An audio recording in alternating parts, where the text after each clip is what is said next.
Our guest today is the Chief Information Officer of the Chicago Public Schools. He joined the Chicago Public Schools just over 4 years ago. Our guest today earned his bachelor's degree in economics at Harvard and is a graduate of the Kellogg School of Management at Northwestern University. Our guest and his wife, Diana, are the proud parents of 3 daughters who all attend schools in the Chicago Public School system. Ladies and gentlemen, it gives me great pleasure to welcome back to the City Club of Chicago the Chief Information Officer of the Chicago Public Schools, Bob Runcie. Bob?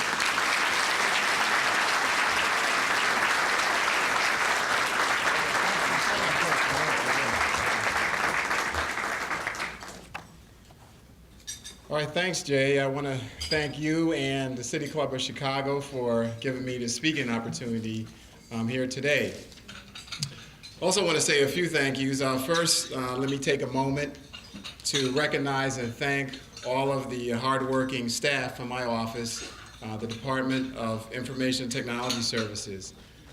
Throughout my career, I've worked with many top-notch organizations, and I can say that without question, this is the finest group of professionals that I've worked with. They are talented, committed, hardworking. I've seen them work many hours. Some of them literally have sleeping bags in the office. These are a great group of folks. And I'd like to take a moment for all the IT staff to stand, and I'd like you to join me in giving them a well-deserved round of applause.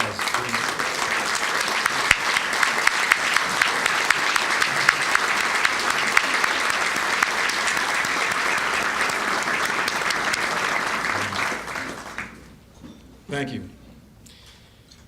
And thanks to our mayor, board members, our CEO, Arnie Duncan, our Chief Education Officer, Barbara Eason-Watkins, and our new Chief Administrative Officer, Hill Hammock, for their continued support and confidence in my leadership over the 4.5 years I've been there. I also want to thank someone who has used his talents to make a significant contribution to the city. He's worked full-time for $1 each year for almost 5 years now. I kind of feel badly about this, Dave. I've been trying to get them to give you a pay raise for quite a while, but the budget cuts and so on, we haven't been able to come through on that one. The truth is, we really couldn't pay Dave enough for his contributions in moving this system forward.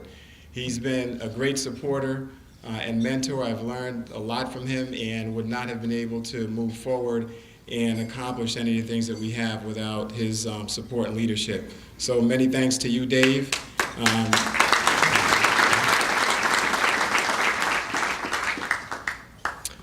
So shortly after the Chicago Exposition of 1893, Daniel Burnham, the famous Chicago architect who devoted his career to a new era in civic planning, he made a bold statement, which some of you may have heard before, but it really describes, I think, the spirit of this city. In it, he said, "Make no little plans. They have no magic to stir men's blood and probably will not be realized. Make big plans, aim high in hope and work. Think big." We've extended big thinking to the Chicago Public Schools. We have high expectations for our students and have had a record-breaking year in student achievement, as evidenced by the gains on our students' performance on standardized tests, rising graduation rates, and greater numbers going on to college. Our ultimate goal is to ensure that every child, African American, Hispanic, Asian, white, every child in our system, in every school, is on track at every stage in their career at CPS to graduate prepared for success in post-secondary or the world of work. Nationally, for every 100 students entering 9th grade, only 18 go on to earn an associate's degree in 3 years or a bachelor's degree in 6 years. That means 82 of them don't make it. This is a national crisis. So we must challenge ourselves to dramatically change what we're doing today in our nation's public education system. Technology can play a significant role in accelerating that change. We have high expectations for our teaching professionals and administrators to provide the best educational opportunities for our children. We also have high expectations for information and technology services in helping our educators prepare our students for success. You know, when I started playing golf a few years ago, I quickly learned to pay attention to one key fundamental. That's maintaining connection and alignment in your golf swing. So any of you that play out there, you know what I'm talking about. So if my arms and my shoulders are not in sync, it may look like I'm playing hockey or cricket or some other sport than playing golf. So information technology is really not much different than that, really. We've got to be connected as well, and we've got to be connected to our core business of the district, which is educating children. So that means we must work on technology projects that line up with the core strategies of the district. And failure to make the necessary alignment will limit the value of technology and its effectiveness in CPS. Since our CEO is scheduled to speak here in the month of August, I think it's August 29th, I'm not going to go into detail on our strategies today, but will instead I'll focus on our IT strategies, which are aligned to our overall district strategies, and show you how we've executed on big plans and expectations. To align our information technology resources with the district's priorities, we have established one guiding principle and 4 key goals. Our guiding principle is to manage technology like a business. We recognize that we must work relentlessly to continue to improve our services to our schools and customize our services based on performance and need. This has paid off for us this school year as we were voted by our main customers, our principals, as the department with the most significant improvement in service quality over the last year. This business focus also means that we must look at technology as a strategic asset. Technology has now become intricately woven into the strategic priorities of the district. Most importantly, we've made the shift from a strong technology infrastructure focus to now focusing on how to best use data and information to support improved decision-making at every level in the district. So in recognition of this shift, we recently restructured the department and changed the name from the Office of Technology Services to Information and Technology Services. It's a subtle but important change to emphasize our role in providing services that deliver information to the right people at the right time. So now on to our 4 strategic goals. The first is transformation. Transformation is about providing the tools to track and analyze student performance and improve business processes. The district has been challenged with 30 and 40-year-old human resources and student information systems where the majority of our resources at one point was actually being spent fixing errors. The district had developed a minefield of inefficient procedures and independent systems to deal with the limitations in our homegrown mission-critical applications. Moreover, our teachers had become very frustrated at the non-teaching demands placed on them. We listened and we launched 2 major initiatives to address these issues, one called Impact and the other CPS at Work. CPS at Work is about re-engineering our human resource function and associated systems that support that. But given our time limitations today, I'm really going to focus on Impact this afternoon. Impact is one of the biggest initiatives that has hit our schools in years. Impact will change the way every person in our schools, area offices, and central offices does their job. The Impact program has 3 major components to it. First is a student information system. The student information management component of Impact has replaced our current legacy student information system, which we call SI, which was developed in the late 60s, early 70s. It's quite a while ago. So, if you think about it, let's rewind back to what was going on at that period of time. If we look back in 1969, Woodstock was one of the defining moments in rock and roll, was being held in Bethel, New York, not too far from where I grew up. The city, county, and state officials knew what to expect and felt confident in their abilities to handle traffic, crowd control, sanitation, medical emergencies, and any unexpected thing that would come up. They thought they were prepared. What they hadn't planned for was 500,000 people showing up. Around the same time as the final performance on Woodstock was closing, CPS was beginning its work on the legacy student information system. One of the things that CPS had not planned for is the day when we would have more than 100 high schools. So in 2003, when I first came to CPS, I'd been there about a month or so, I realized we had a problem. The district had reached its threshold and exhausted its algorithm for creating more high schools in our legacy system. SI, the legacy system, provides no single database where we can get a student's health record, attendance information, grades, test scores, history of transfers, personalized lesson plans, and family information, all relevant information that we could use to better service our children and provide better learning experiences. When a child walks into a new classroom each fall, that teacher shouldn't be looking at a blank slate. She ought to have every important piece of information about that child in her hand so that she can build a meaningful relationship with that child. This should be true for substitute teacher situations as well. These are just a few of the many limitations and challenges that we've had to deal with in the legacy system. Impact does not have such limitations and provides the district with a web-based solution and enhanced capabilities in a number of areas. Enrolling and tracking students, for example. When students would move from one school to the next, it was not uncommon for their records to take months to catch up with them. Sometimes they never caught up for the entire school year. So you can imagine the difficulties the receiving school may have in assessing the needs of the newly enrolled student. While that assessment is going on, valuable instructional time may be lost.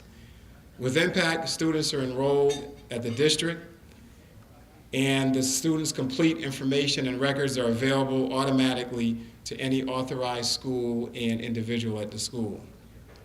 So Impact will give our teachers the tools they need to improve student achievement. The new system will include real-time daily attendance, grade reporting, online lesson plans, and support for instructional strategies.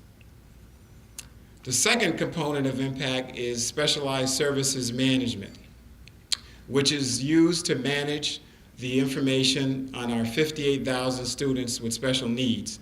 The key benefit here is the automated individualized education plan for each child, which is now prepared manually and is very labor intensive.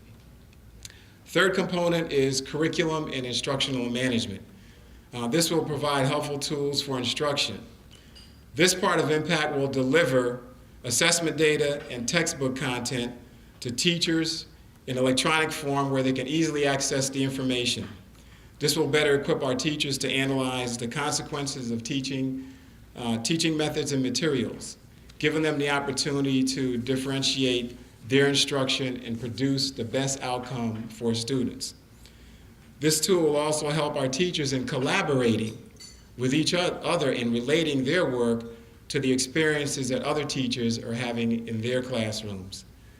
So Impact provides some great examples of how we can use technology to give our teachers more instructional time in the classroom. So let's take a look at one of those areas, attendance. Before Impact, this is what elementary teachers had to do for attendance. They had to manually take attendance for every student every day of the school year.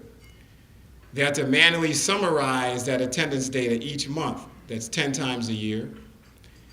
Then they had to calculate attendance again for each child to produce progress reports 4 times a year. They had to calculate attendance again manually for each child for report cards 4 times a year. And then they had to total each child's attendance data for the student's cumulative record card at the end of each year. And that's just all the work that you got to do for attendance. So with Impact, teachers no longer have to do any of this. With Impact, teachers no longer have to take attendance by hand. They don't have to write report cards by hand, progress reports, or monthly summaries by hand. They enter attendance once. It can take 15 to 30 seconds per class, and Impact takes care of the rest of it automatically. Teachers will literally be able to spend that time back in the classroom. So how much time is that? Well, in fact, with Impact, we will have the opportunity to put over 1 million hours of teacher time back into the classroom each year. Do the math, and you'll see that this accounts for more than $30 million worth of instruction. So the returns on this initiative are high. We have spent the entire school year so far rolling out the Impact solution to all of our elementary schools. We provided somewhere around 10,000 hours worth of training, several thousand hours worth of on-site support. In addition, all of our high schools have prepared their next year's student schedules in Impact. We will open the first day of school in September with the entire district running for the first time on the 3 new Impact components. This is a major milestone and accomplishment for CPS, this city, and this industry. You know, when we started down this road, there was no roadmap of how to do this. And as a result, we constantly get inquiries from all over the country. And I've actually even had visitors from as far away as a couple of large school districts in Australia. Our work has really helped other school districts, such as Houston, Orlando, and others advance in this area. So we're doing very good pioneering work here in Chicago. It's not easy, but we're certainly doing our part in moving forward in this industry. So that's a brief description of our major initiative under our first strategic goal, which is transformation. Our second strategic goal is enablement. And enablement is about giving our teachers and principals the skills to adopt, learn, and use data and information to enrich the teaching and learning experience. To that end, we've conducted technology proficiency testing on all of our 27,000 teaching professionals and providing ongoing training and support to assist them in integrating technology in their instructional activities. We know that advancing the use of technology in the classroom and the school requires leadership at the top. So a couple of years ago, we launched the Principals Technology Leadership Institute, which has worked extensively now with over 250 principals to guide them in using technology and data to support instructional strategies and drive performance in their schools. Our third strategic goal is operations. That's improving our network infrastructure, security, and standards, and maintaining all of that. The fact of the matter is, if we don't get the basic technology infrastructure working reliably, that's our network components, our LANs, our servers, telecommunications, we cannot even begin to address strategic items. We have invested over $600 million in the last decade on wiring up our schools, and now over 85% of all our 23,000 classrooms have internet access. We continue to upgrade our network to service more than 40,000 users and over 100,000 network computers. Over the past 2 years, we've successfully upgraded our wide area network with fiber to our high schools and doubled the capacity in our elementary schools. We are well underway in our project to converge our voice and data networks, essentially using our data network as our telephone system. This is a 3-year project that is widely recognized as the largest of its kind in the country. The net result will be that we will save $6 million in annual operating costs in telecommunications and also ensure that the district is E911 compliant. Our fourth and final strategic goal is productivity, making the most efficient use of our limited resources. We have matured our enterprise project management office. We have developed a great culture around execution excellence. We've sent over 30 of our people through a 20-week program, project management certification program at DePaul University. And are constantly working to build the skills and develop the talent within the organization. We've also established an effective IT governance structure anchored by best practices in portfolio management. This is key to ensuring that we are working on the right things and have a solid methodology for prioritizing projects and appropriately ensuring that they're aligned to the district's goals. We've also cut $10 million out of our annual IT operating budget over the past 3 years. That represents a 25% reduction from where we were in the 2002-2003 school year. Retiring our mainframe computers will also eliminate another $3 million in annual costs. At the same time, we have doubled the number of computers in the district, installed over 8,000 wireless access points, added more bandwidth capacity, more data storage, the list goes on. So the big story here is that we've been doing significantly more with less and giving the taxpayer much greater value for their money. Finally, we've established a program called Tech Excel to help our schools spend less time on computer maintenance and more time on instruction. This program has been effective in helping our schools to increase the number of computers in the district by more than 300% over a 3-year period. So looking into the next fiscal year, we'll be working on several activities. We will continue to stabilize and enhance impact, deploying a web-based electronic gradebook solution for teachers. We'll also include a portal for parents to access information on their child's performance. We'll also continue to work on our CPS at Work solution and implement 9 additional PeopleSoft modules. We're also closely working with the Office of Planning and Development to deliver performance management dashboards to help our educators and administrators focus on the right levers. This will require the birth of an enterprise data warehouse solution and associated data marts to basically bring all of the student information, financial information, and human resource information together. And given the recent publicity around a couple of high-profile incidents where sensitive and confidential information was inappropriately exposed, we are working on a number of security and data governance initiatives as well.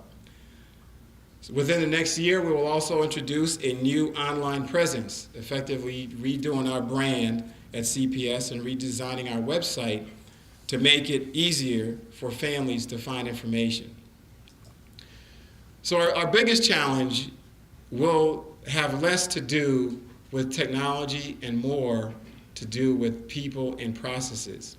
We've introduced a lot of transformational programs within a relatively short period of time. And the organization is being challenged at all levels to absorb the pace of change as it all comes together in the next school year. However, I've been impressed with the dedication of our principals and teachers and how hard they work to make this system run. They have done an excellent job in absorbing change so far. They have high expectations for what we can do for them. So consequently, we will continue to work in information and technology services to relentlessly improve the quality of services that we provide to them as we march on to become the best urban school system in America. Thank you.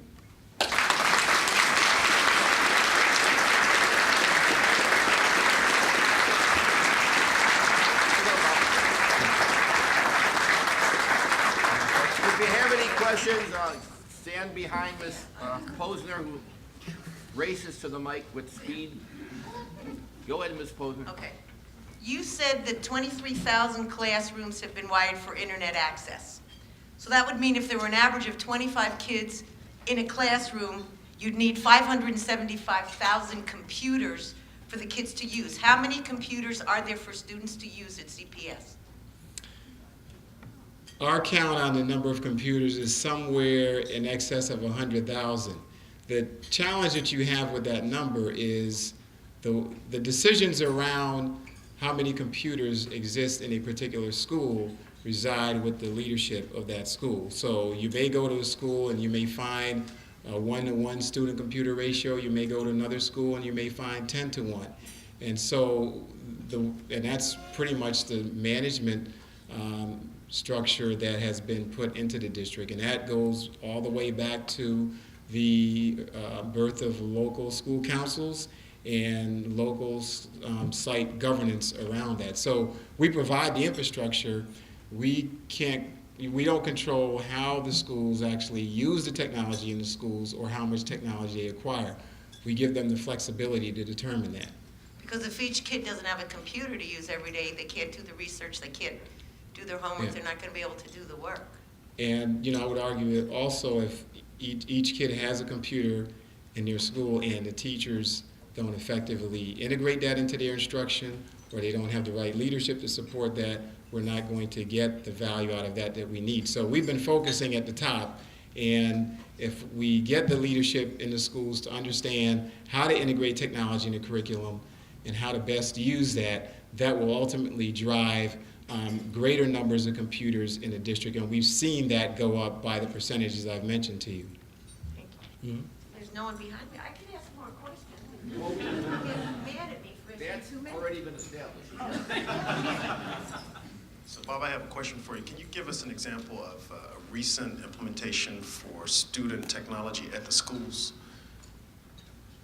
For student technology at the schools, one of the things that we've implemented, and it's available now to, it will be available to all our high schools in the fall, and is actually in about 75% of our elementary schools, is a media distribution solution, which we call Safari. And that allows us to provide digital content, which schools have purchased, where essentially they can run a system like video on demand, like TiVo, if you will. And so we're able to provide professional development. We also provide instructional content.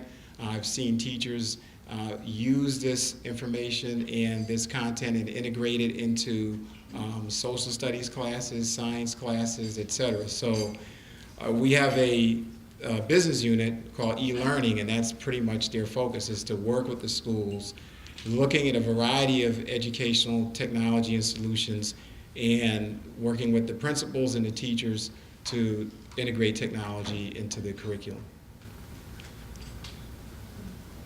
Any other questions? Other than Ms. Posner, who will be holding a seminar afterwards.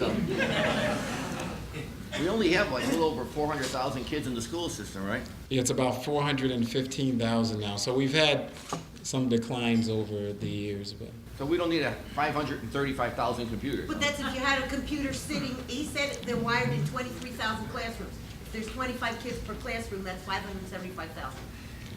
Computers that you need sitting in a classroom as the kids are moving from classroom to classroom. Well said. Yes, ma'am, state your name. Yes, Valletta Bell. I have a question. Mr. Runcie, I've heard something about a high school transformation project with laptops, and just can you tell me a little bit about that project and how it's impacted the district? Yeah. These folks aren't supposed to ask questions. Okay. All right, let's see. High school transformation. High school transformation is really certainly a strategy around improving high schools, which has been probably the hardest segment of the public education system in terms of bringing about change and trying to move it forward.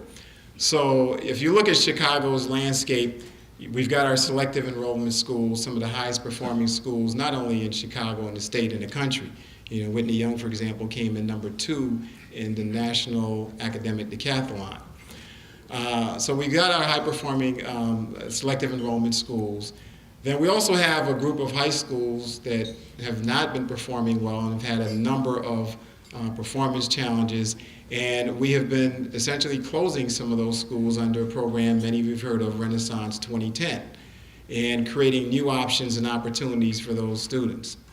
So what you're left with is a group of schools in the middle, and they've been having average performance. And so high school transformation is really about elevating and working with those schools that are kind of in the middle that haven't been able to get enough traction to get the kind of trajectory that we want to meet the ultimate goal of ensuring that when all of these kids graduate, they'll be prepared for college or the world of work. So we're in our second year of high school transformation. The first year we had about 13 high schools. I believe this year there's going to be 11, and we'll continue to add schools on every year. That program has an accelerated curriculum. That curriculum takes advantage of using technology, so we have played a key role in working with our high school transformation office to provide technology infrastructure and tools to make that happen. So in addition to the technology, it's a very rigorous curriculum. There's a lot of professional development that's being provided to the teachers and instructional staff that are working with the students in these schools to ensure that they're able to teach the new enhanced curriculum. So high school transformation is one of those key programs that we support. It's an excellent example of a program and a strategy that has integrated technology in all facets of what they do, and especially at the instructional level. How about a round of applause?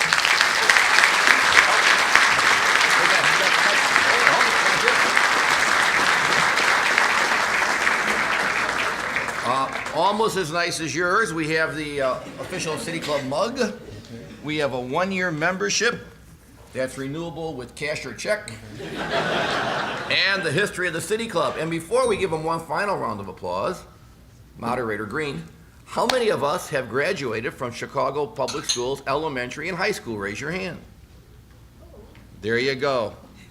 Congratulations. Thanks, Bob. Adjourned.